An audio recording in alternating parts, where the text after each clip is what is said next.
Hi, I'm Barbara Kelly with the Hearing Loss Association of America. Hearing loss is a major public health concern in the United States.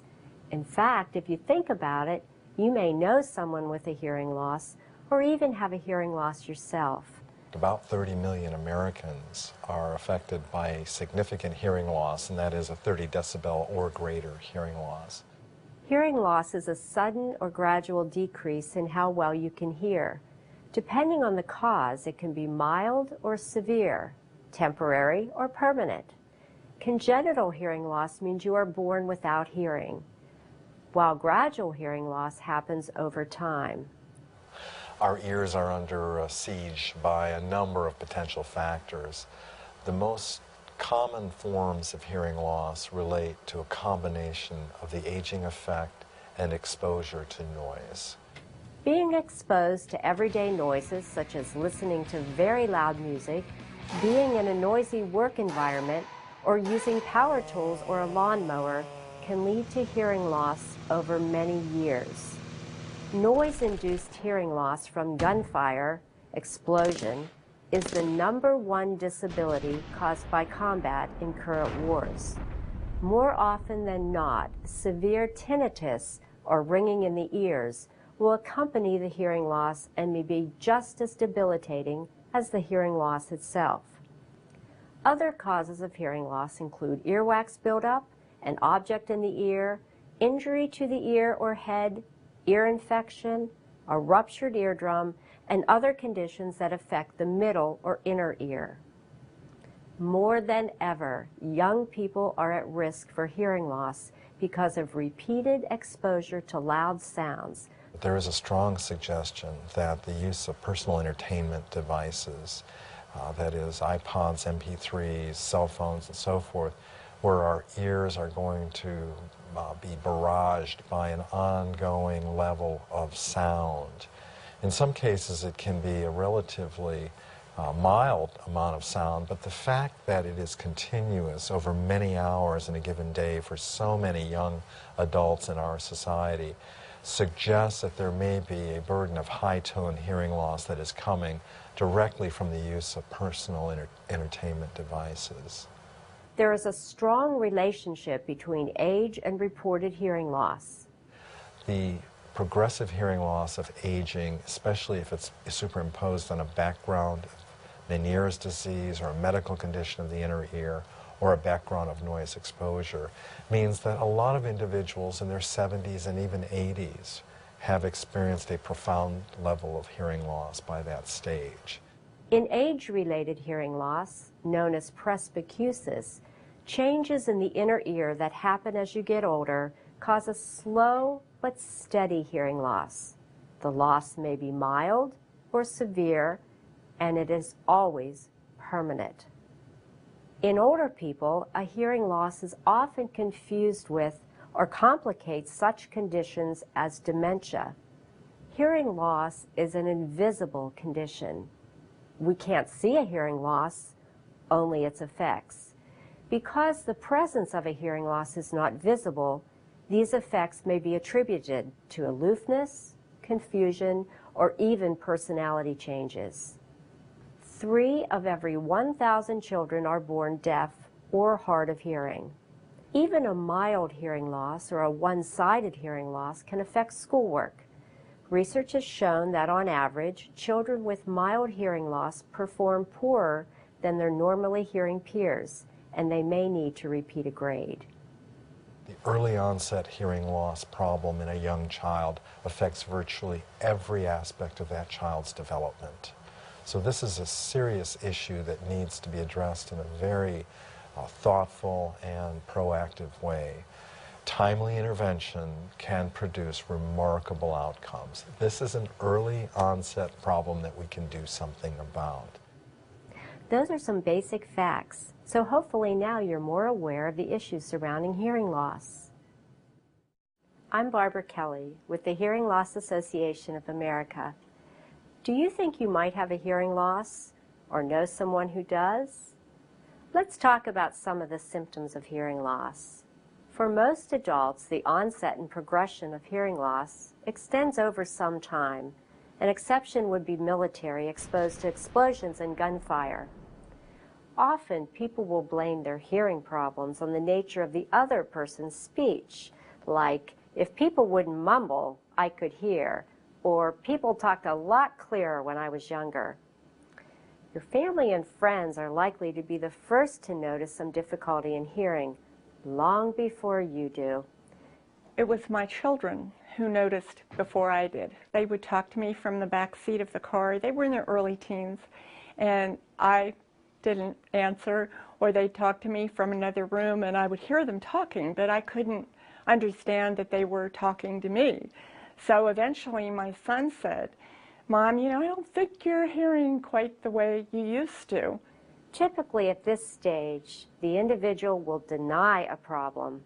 That is understandable since there is usually great variability in how the person functions in various situations and with different people.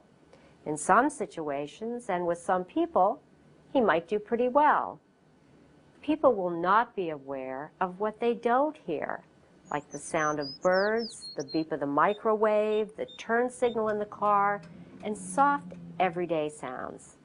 They will be aware that they don't understand speech, as when they say, I can hear, but I can't understand, especially the high-pitched voices of children. Family members frequently complain that the TV volume is set too high, leading to some family squabbles. The person with hearing loss will notice difficulty in understanding when someone talks from another room.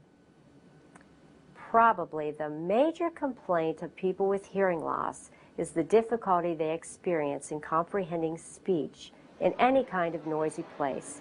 Restaurants, receptions, large family dinners, in the car, or on a plane. Group conversations are particularly difficult, especially when there is a great deal of crosstalk.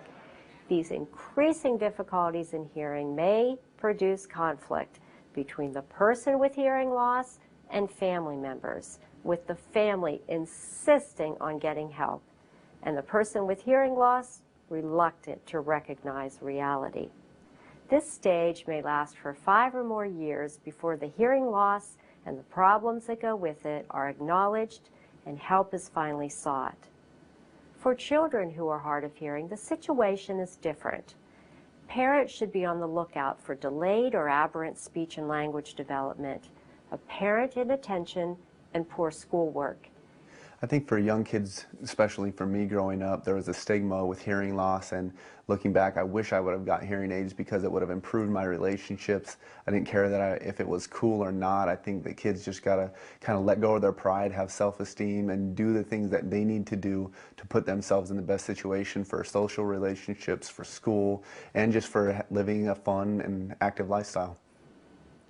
Hearing screenings in classrooms are necessary, but not mandated in all states. Ask your pediatrician to do a hearing screening at your child's annual checkup. So these are just some clues that might help you or someone you know to realize if you have a hearing loss. I'm Barbara Kelly with the Hearing Loss Association of America. If you think you have a hearing loss, you will need to get a diagnosis. Here's what you might expect. A hearing loss is diagnosed based on the person's history, behavior, and the results of medical and audiological examinations. When someone exhibits the symptoms of hearing loss, they should be scheduled for a medical evaluation, preferably one done by an otologist. An otologist is a doctor that has additional training in the medical and surgical management of dizziness, hearing loss, and ear tumors.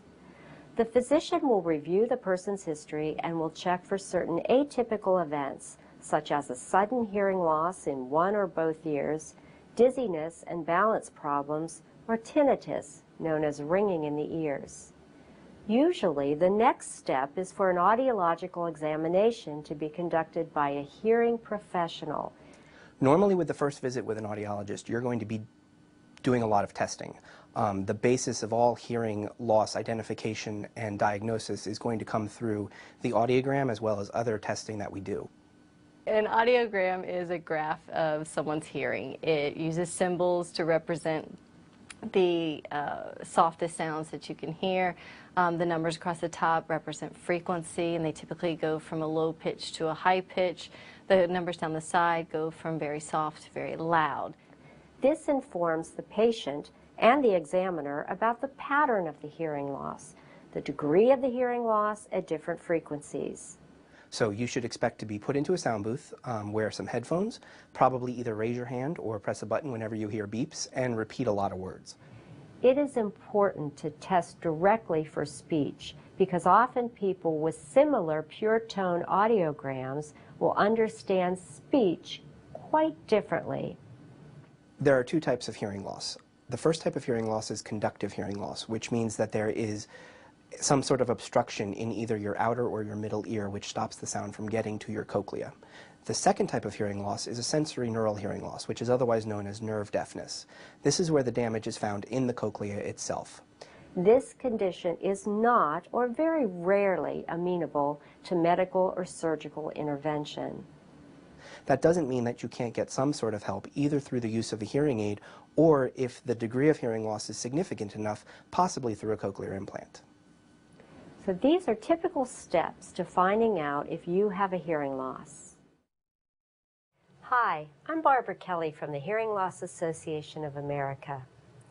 Hearing loss can be due to many different causes, some of which can be successfully treated with medicine or surgery, depending on the disease. Hearing loss can be conductive from problems with the ear canal, eardrum, or middle ear with its little bones, the malleus, incus, and stapes. Types of conductive hearing loss include congenital absence of ear canal or failure of the ear canal to be open at birth, congenital absence, malformation, or dysfunction of the middle ear structures, all of which may possibly be surgically corrected.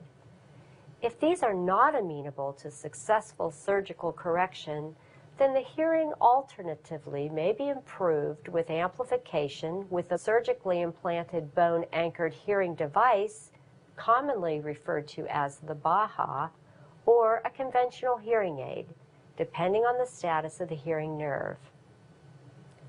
Other causes of conductive hearing loss are infection, tumors, middle ear fluid from infection, or eustachian tube dysfunction, foreign body, and trauma, as in a skull fracture. Acute infections are usually treated with antibiotic or antifungal medications. Chronic ear infections, chronic middle fluid, and tumors usually require surgery. If there is no response to initial medical therapy, infectious middle ear fluid is usually treated with antibiotics, while chronic non-infectious middle ear fluid is treated with surgery or pressure equalizing tubes.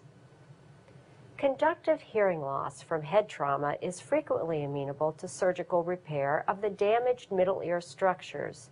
Otosclerosis, a genetic form of conductive hearing loss, there is bony fixation of the stapes, the third little bone of hearing in the middle ear. Sound can't get to the middle ear. Otosclerosis can be successfully managed with surgery to replace the immobile stapes with a mobile stapes prosthesis, or with a hearing aid. If hearing loss is due to problems of the inner ear, then it's classified as sensory neural hearing loss.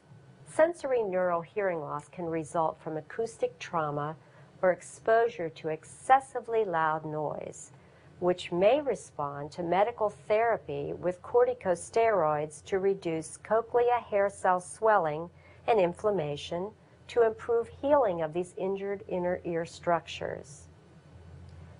Sensory neural hearing loss can occur from head trauma or abrupt changes in air pressure, such as in airplane descent, which can cause inner ear fluid compartment rupture or leakage, which can be toxic to the inner ear.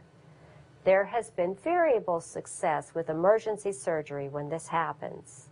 Sudden sensory neural hearing loss, presumed to be of viral origin, is an otologic emergency that is medically treated with corticosteroids.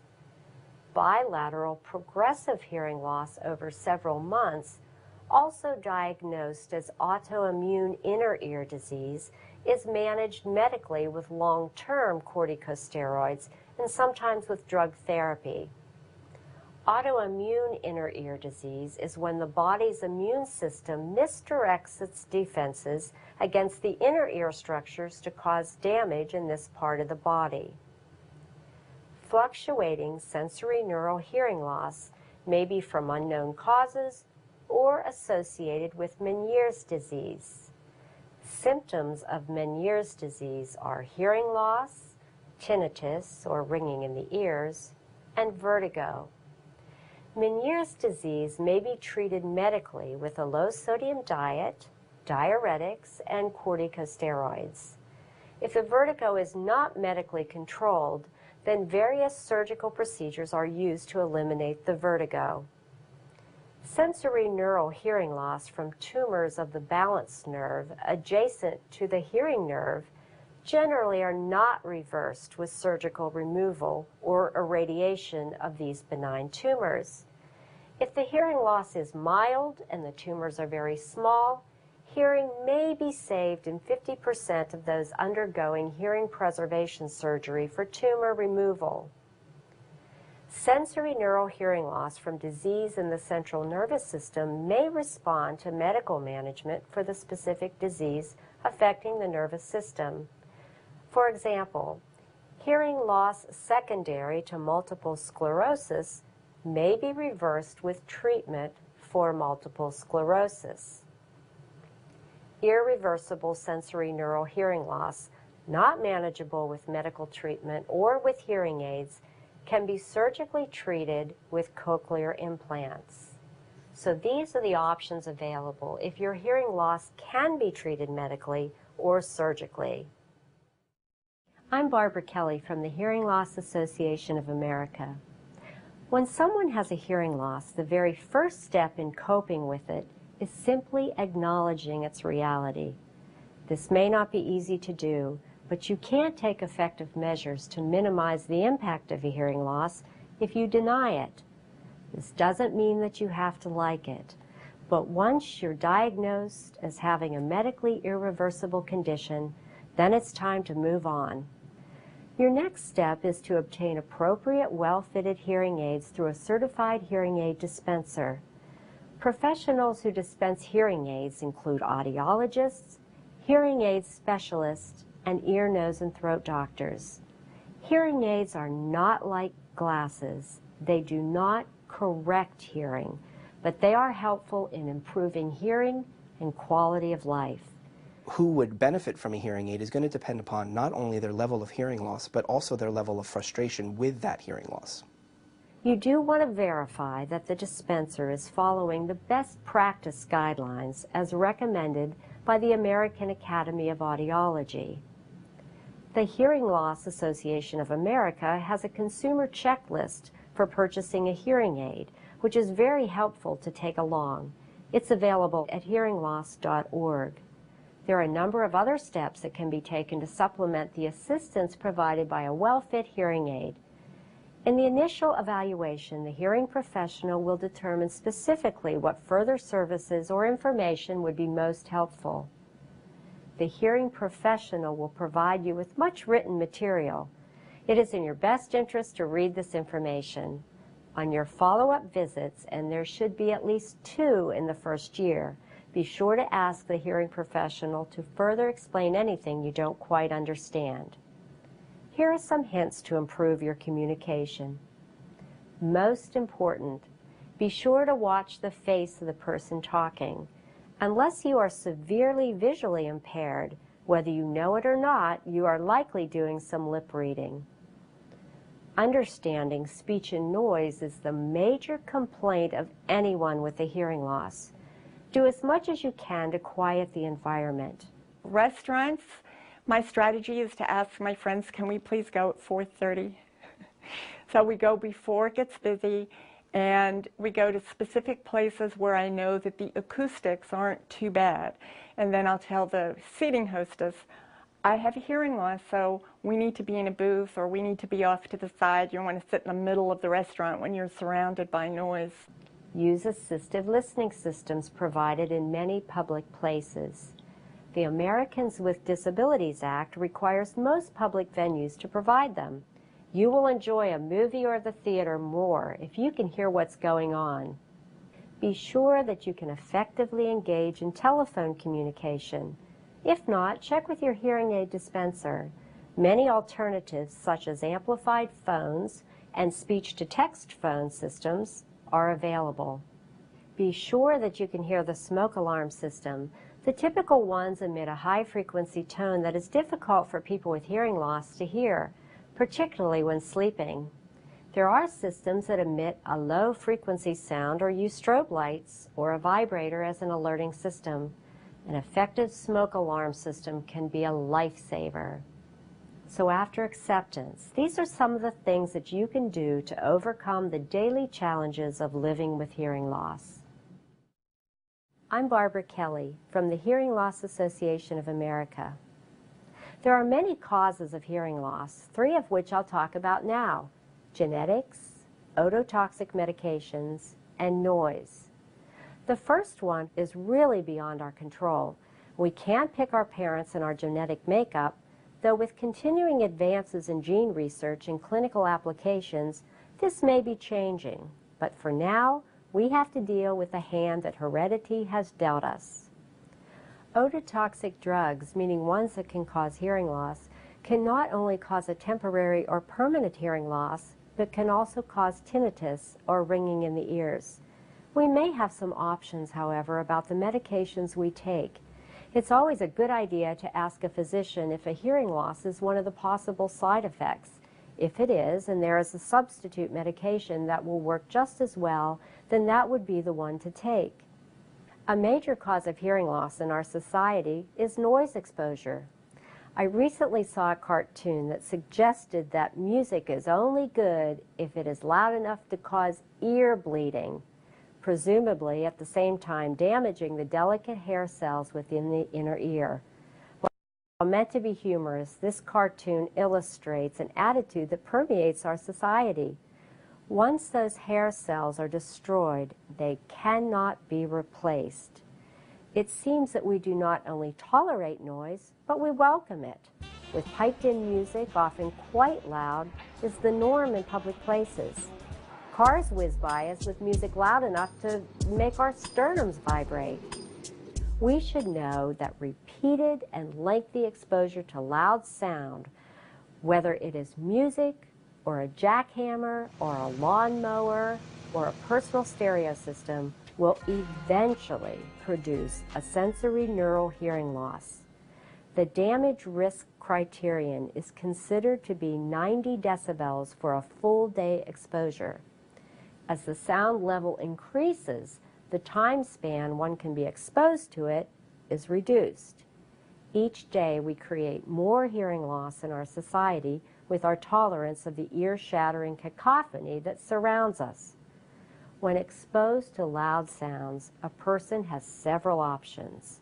1, you can turn down the level, if listening to a personal system, for example, or you could wear earplugs, like when using lawn equipment or going to a rock concert. This latter option is suggested for heavy machine operators or even when operating power tools. Musicians are particularly at risk. It is their job to listen to the sounds that they and their group are producing, and these may be as high as 135 decibels, and this goes on day after day. They have no choice. This is their career and their livelihood. Fortunately, musicians' earplugs are available that can help. The newest and best version reduce the sound equally all across the spectrum, from low to high frequencies. Everything sounds just as good as it did before, only softer. In brief, a noise-induced hearing loss is the most common cause for its occurrence in our society, and it's completely preventable. Many schools now offer various kinds of hearing conservation programs, and these should be encouraged and increased for all school-aged children. Now you know some of the causes of hearing loss, some of which are preventable, so hopefully you can take steps to better protect your hearing. I'm Barbara Kelly from the Hearing Loss Association of America. Unlike the situation years ago, nowadays just about everyone with any type or degree of hearing loss can be helped with some kind of hearing assistive device. If you are told that there is nothing you can do and you should just learn to live with it, seek a second opinion. It is a mistake to ignore a hearing loss and to simply live with it. The most common devices are hearing aids. A person's going to benefit from a hearing aid when their hearing loss is to the point that they're starting to miss out on some conversational elements. When I first got with the Redskins, I was not wearing hearing aids, and talked to my coach, and he said, you know, I think we need to get your hearing checked. And I told him, I don't think we do. I know I have hearing loss. So I actually got hearing aids shortly thereafter, and it really improved my ability in the classroom to be able to pay attention, to be able to hear everything, to be able to interact with my teammates in the locker room, be able to engage in relationships that previously would have been very difficult. The first thing that we talk about when we talk about hearing aids is the different shapes or sizes. These can be anything that's been worn behind your ear or to little tiny hearing aids that are worn in your ear. The larger the hearing aid, the more powerful that hearing aid may be. All modern hearing aids are digital and permit many types of operations not possible with the previous generation of analog aids. These not only allow precise corrections to the unique pattern of specific hearing losses, but also include a number of other possibly helpful features.